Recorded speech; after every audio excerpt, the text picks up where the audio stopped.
Mr. Speaker, the worst crisis today in Ghana is the energy crisis. And my first issue is to establish that this government has no excuse, Mr. Speaker, no excuse whatsoever to have plunged this country into this darkness. An irresponsibility on the part of government. They could have avoided this crisis. They could have avoided the darkness, Mr. Speaker, with all the material evidence that was before them. Mr. Speaker, I repeat that this government has no excuse plunging this country into darkness. And Mr. Speaker, my tree is not good. In 1998 and 2000, they campaigned on a dum-dum-a-dum dumbejai. You remember? They did. They did.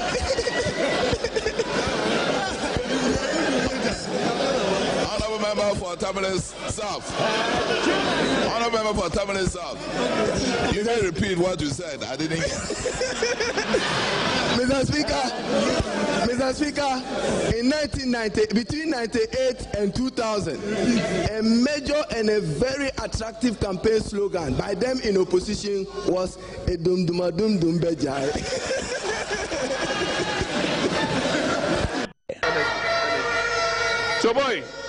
Choboy, let me talk briefly about energy, because that is going to be one of the most powerful drivers of our economy moving into middle income. Ghana has a comparative advantage when it comes to production of energy. In the second NDC administration, the next NDC administration, our second term, which will surely come, Choboy, which will surely come, the issue of load shedding will be a thing of the past. It will never happen again.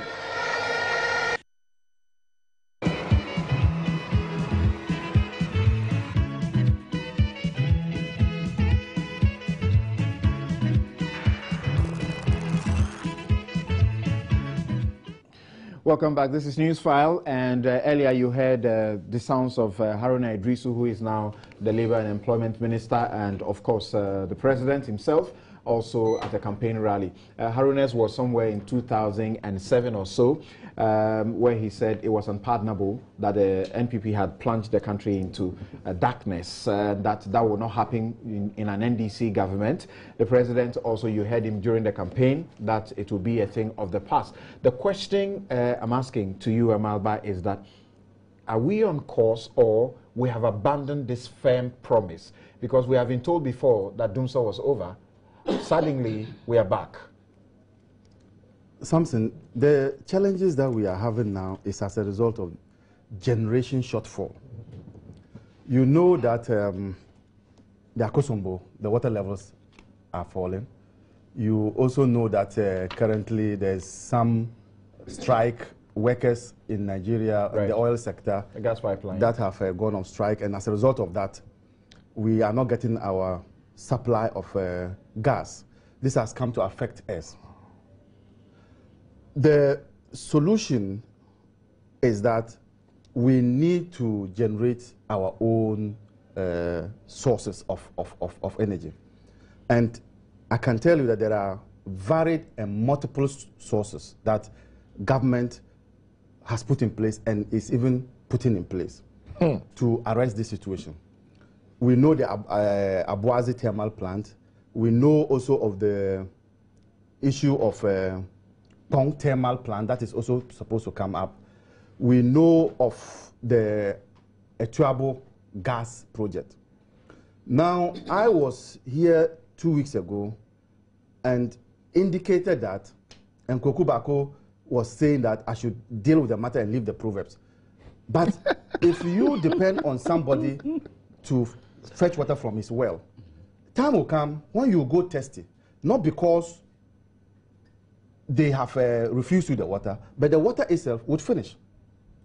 And so the solution for us is that when we are able to get our own generation mix, that is when we can say that we are out of the woods or getting close to coming out of the woods. The clips you played were made within a certain context. And that context was that with our current generation capacity, there was no need for us to have dumso. And at the time, we didn't have these challenges in terms of gas not coming in terms of those challenges that are applicable now. As for the gas, is a new thing, you know that. Yes. Yes, and I'm saying that we didn't have those type of challenges. And we expected that. I'm only saying it was non-existent. It was non-existent. So, yeah, so these are new challenges that we are facing. And also, as a result of expansion of the population, you know, at the time that we made these comments, and the president and Haruna made these comments, the context was different from now. And so you cannot play this tape and hold the people accountable.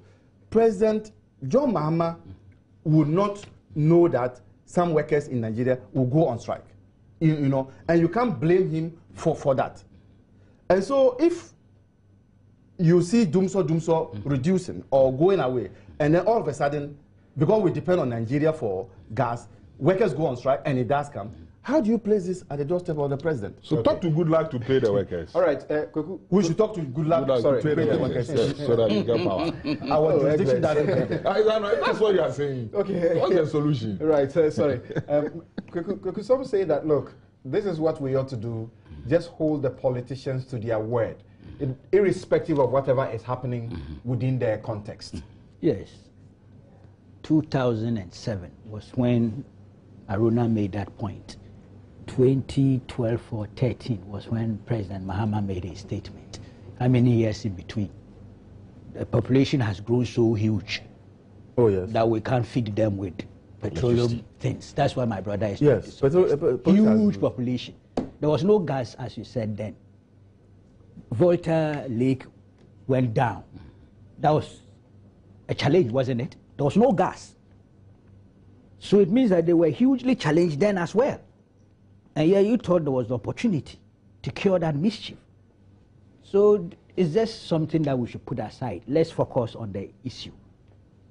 Huh? Yeah. It's the same thing we've been doing to ourselves over the years. If you go into the documentation or the records, all sides have played that card. Let me be honest with you. All sides. And we keep the main issues untackled. Just like they do with fuel prices. Yes. That's the bloody truth. You know, so I would rather that we focus on how to deal with the situation. What is happening to our own gas project? It's over-delayed.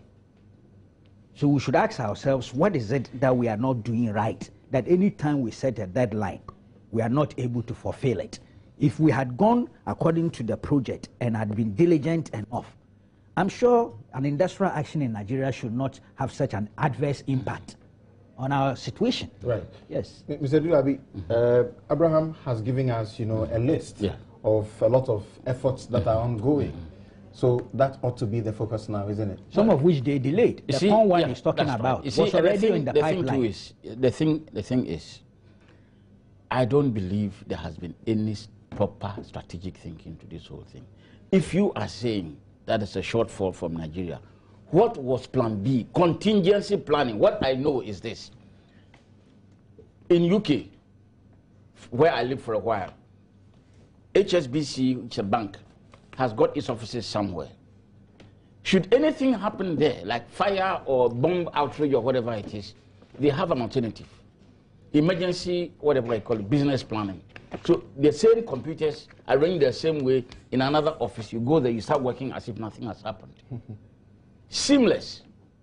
So what did you guys do? By way of contingency planning, by way of plan B, nothing. Nothing.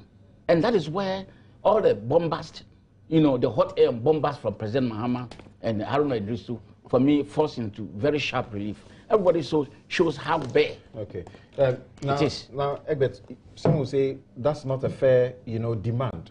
We are in, there's work in progress, work that should provide a permanent solution. And you are saying, whilst at that, we should have thought of an alternative, so that when there's doom, so we'll resort to that. That's not fair, is it? Samson, it is very fair. In fact, it is even an understatement of the situation. Why should government punish Ghanaians out of such recklessness? You campaign. This recklessness? Oh, but this is recklessness. Let me tell you, we own businesses, we run businesses. And any time that there are cash flow problems, the managers of those businesses will come to you, the shareholder, the owner, and tell you that if you don't give us this amount of money, we are not going to be in a position to produce. The government of Ghana is the sole owner of VRA, Gridco, and the rest. And how many times have the management of these companies not called on government to provide enough money to ensure that we have capacity to generate, distribute, and what have you of electricity? Every day government keeps shifting, and then we are giving 20,000 to Angolans to show us the way to markets in Brazil. You call this mischief? I'm on the point. I'm in the forest and I'm looking at a tree. And I'm saying that, look, the first instance of what do you call it, light off or doom sword that I witnessed, speaking for myself, is in 1983 when I went to Form 1. That is when this whole fixation started. From 1983 to now, count the number of years, count the number of times that the PNDC, NDC had been in government, count the era of President Kufuor as well, and check if we need to blame. Who should we blame? It is an issue that I think we should not play politics with. It is an issue that I think we should confront on. And I'm throwing a challenge to President Mahama. If he will not be remembered for anything at all, let him be remembered as the president who put an end to do so in Ghana. First time we're told that Bui was going to be a panacea. I don't know anything I remember we're told President Mahama for. Bui was going to be a panacea, and we sank how much? Yes, of course. $600 foundation blocks were laid. $million. Is Bui complete? Is Bui complete? It's supposed to have faces that let President Mahama not do anything at all in Ghana from today to the day he finishes his term. But let him just fix electricity, and every Ghanaian will applaud him that at least he was able to solve something. Otherwise, look, nobody should get up in the morning and feel proud that he's president of Ghana or vice president of the republic, because I do not see why we vote people into government. You see problems, and you're always explaining why phenomena like doom so happen. You never explain and justify why you solve them. If that is the demand of President Mahama, then he will accomplish it. Thank you very much. Thank you very much. Having listened to the program, we need the white man to come back and take the governance of our country.